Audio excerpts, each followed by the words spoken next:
The third topic speech of the day will be given by Alice Ya-Ning Yen, Associate Professor, Department of Architecture, China University of Technology and Director of Cultural Heritage Preservation Research Center.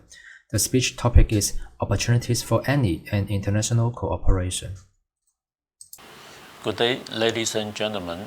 I'm Alex Yen from China University of Technology, and I'm very happy to share my presentation on the opportunity for the ANIH and the global collaboration. I like to talk about on the collaboration internationalized and how ANIH can use the chance, the platform to make a collaboration with other resources all over the world. As you may know, until the 2020, there are 1,121 World Heritage Sites, and 39 of them are transboundary, a very interesting topic. And what is so-called transboundary? On the operational guideline of World Heritage Convention, they have a very concrete definition on what is so-called transboundary. That means a site maybe there are over 2 different countries or state parties. And besides that, there's another kind of the World Heritage Site, so-called serious heritage. That means not only one site, single site with significance, universal value, but also through several serious heritage site which has a very close connection, can describe a very outstanding universal value, that is so-called serious heritage, also can be conserved. And for the transboundary World Heritage Site, a very famous Silk Road, which was nominated on 2014. There are 33 sites in 3 countries. Another one is 4 years ago, a very famous architect, Le Corbusier, the outstanding contribution to the modern movement, 20C architectures. There are 17 sites of his project in 3 countries, very famous chapel and some houses. In Australia, very famous convict site. As you may know, there are more than 3,000 convict sites in 19th century, late 19th century in Australia, and 11 of them were cross different states and also in Tasmania, and they were nominated as a World Heritage Site in 2010, 11 sites. That means those 11 sites, their legal system, conservation system, and the management system should be collaborated as a whole. Then they can management their outstanding universal value. After that, they can be nominated as a World Heritage Site. So the collaboration within different countries, cross-boundary or serious heritage sites, the collaboration is very, very important things. Also, a very famous fortification site in France, Ubon. Also, their 12th site was nominated 2008. Another one is so-called Tiki. Of course, everybody of you can understand what is Tiki, and it's another very important NGO to conserve the industrial heritage site. And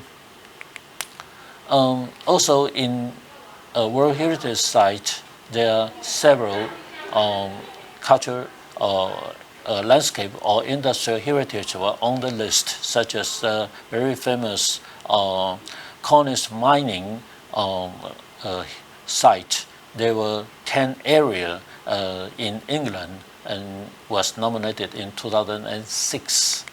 Also very famous, in Japan, the Meiji Industrial Revolution, the site, there are 8 areas in Japan separated in different islands and was nominated in 2015.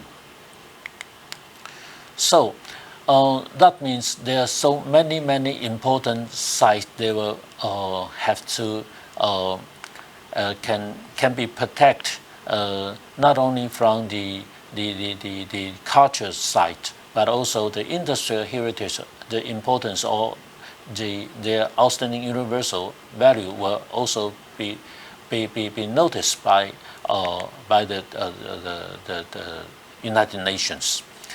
And another resources for the UNESCO to help to conserve the cultural heritage. As you may know, the so-called UNESCO Chair Program. It was established since 1992, and up to now there are 650 programs on the list of UNESCO Chair Program, and 80 of them they were concerning the cultures. They're also very important resources which we can collaborate with, such as very famous university, Lesmeikan University in Japan, Kyoto. The main theme of this chair program is so-called disaster risk mitigation of urban cultural heritage, as very active World Heritage UNESCO chair program university, very important. Another one is so-called risk preparedness as a theme of the UNESCO chair program, as located in very famous city, very beautiful city, KU Leuven, and also is full of influence on the how to management the risk. A new UNESCO chair program, also EU university, so-called the Cyprus University of Technology, CUT, Cyprus University of Technology, is the very unique university which has the UNESCO chair program that's on the digital cultural heritage. And that means the digital technique can help the conservation of cultural heritage, and the Cyprus University of Technology on the chair of this special topic. Those UNESCO chair program, there are 80s concerning the culture.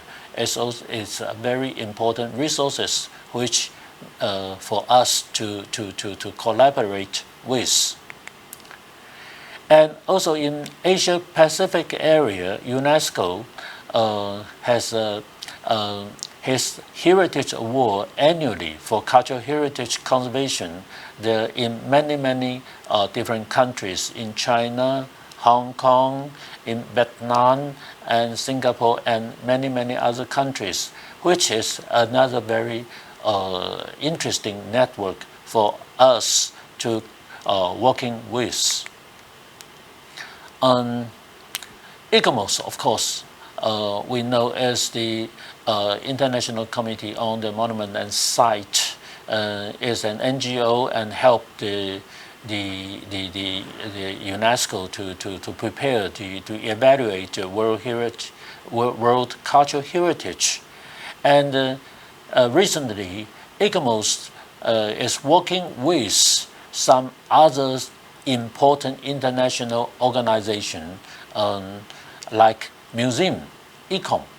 ICOMOS and ICOM join strongly condemn and deliberate destroy or destruction of cultural heritage.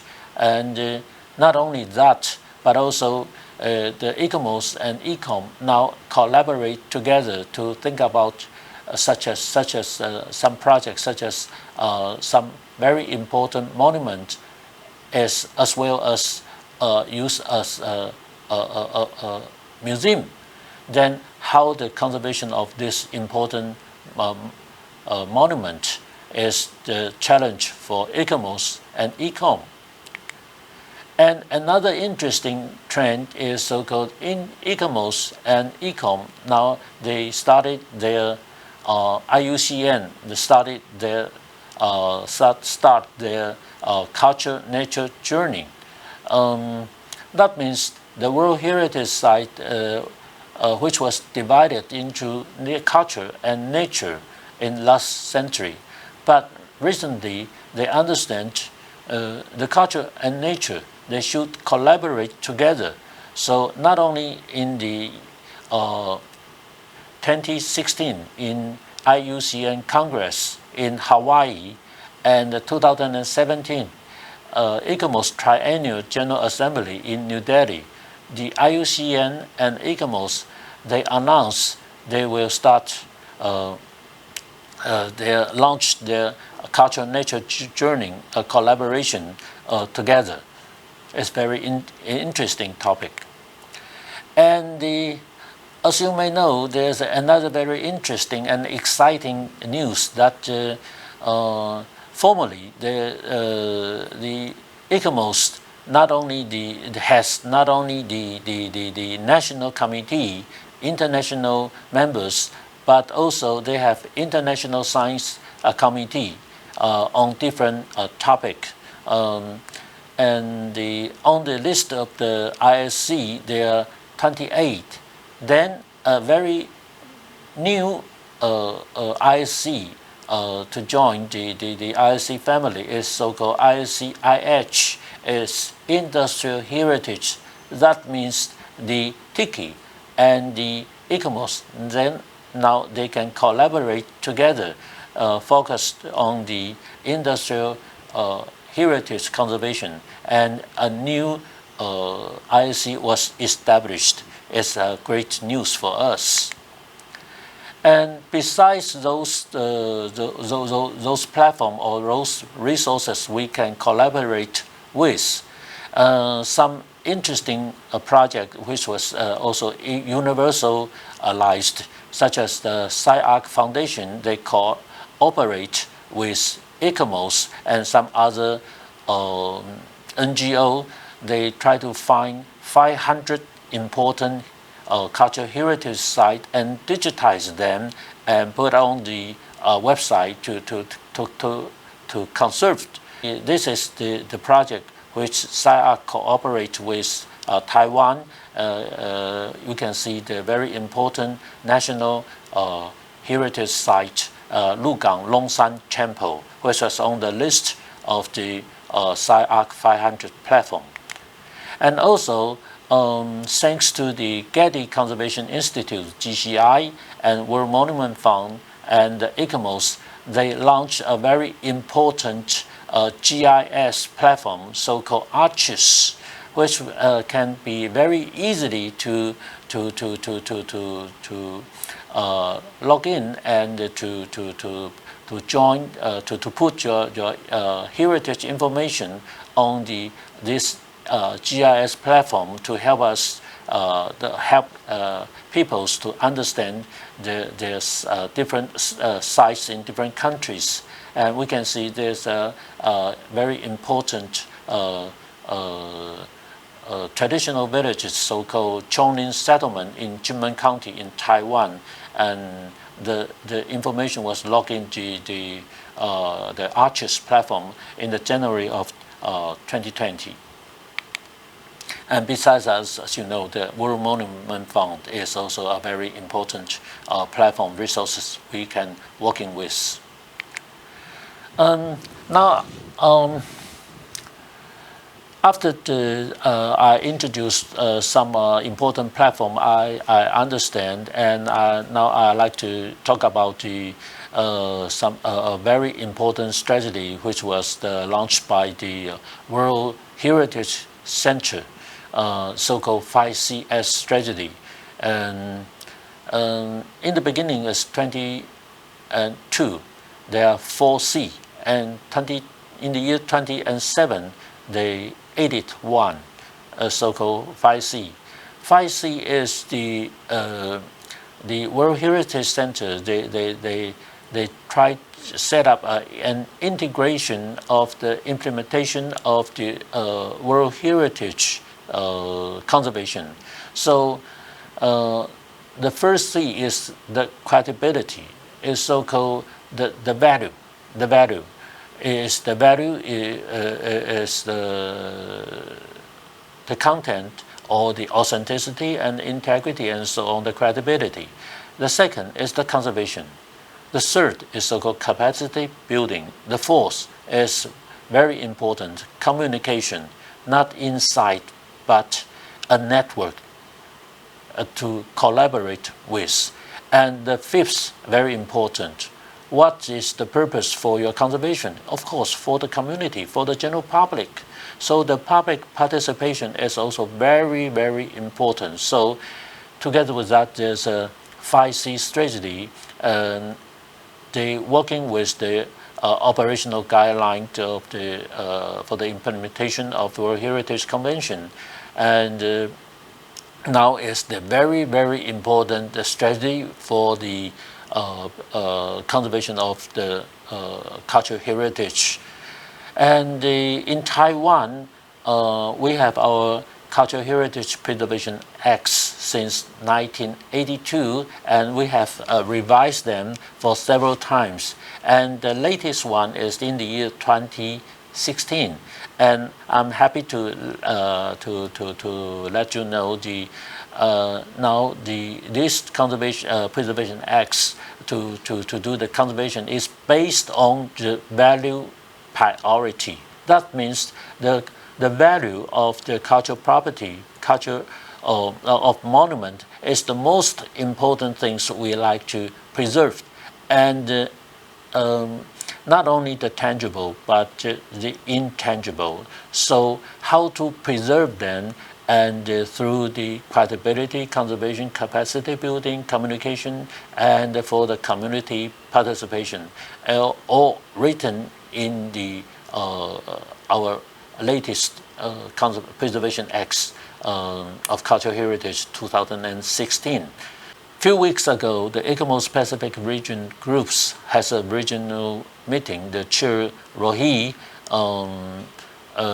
hosts this regional meeting, and there are many colleagues. They participate on August 23rd and September 20th. There are 2 times, and the collaboration is a very, very important words were discussed once and once again in this group meeting. So how to collaboration, and I suppose ANIH can play a very important role in this under this trend. The main purpose, the mission of the ANIH is communication, information sharing, and transnational collaboration. So since ANIH was established, and it grows and grows. Not only we have a platform, we have a newsletter, and now in this year, the ANIH set up 4 working groups for the conservation value building, for the education and research, for the publishing and the promotion, and the 4th working group is so-called inventory study. And this 4 working group shows what is the orientation of ANIH would like to go, but not only in Asia Pacific area only, but also this working group, the trend, should be linked with all the outside the Asia Pacific regions. So in ANIH, in the very beginning, we will focus on the culture, industrial heritage, but not limited to those industrial heritage, such as agricultural, as railway, water, wood, mechanical, mining. Besides that, there are many other cultural heritage we can working with the platform of ANIH. So the information network is very important, not through the 4 working group, the database, the publication, the view, the video, the gallery, and so on. We have several young generation now becoming the international correspondents, but we need more to participate. So not only in those countries, but we need more inside and outside the Asia. So the platform is for community connection, for sustainable conservation, for global collaboration. So interdisciplinary theme study is very important for us. So in the final, the ANIH is a very good platform for us, for colleagues to working with. So the ANIH platform is not only the Asia, inside the Asia, but also we can introduce the Asia to the world. And also we can bring in the world resources into Asia. So that is the collaboration platform. I do hope all the colleagues in these Asia Pacific regions can not only standing in the Asia, but also we have bring our view to the globally. Thank you very much.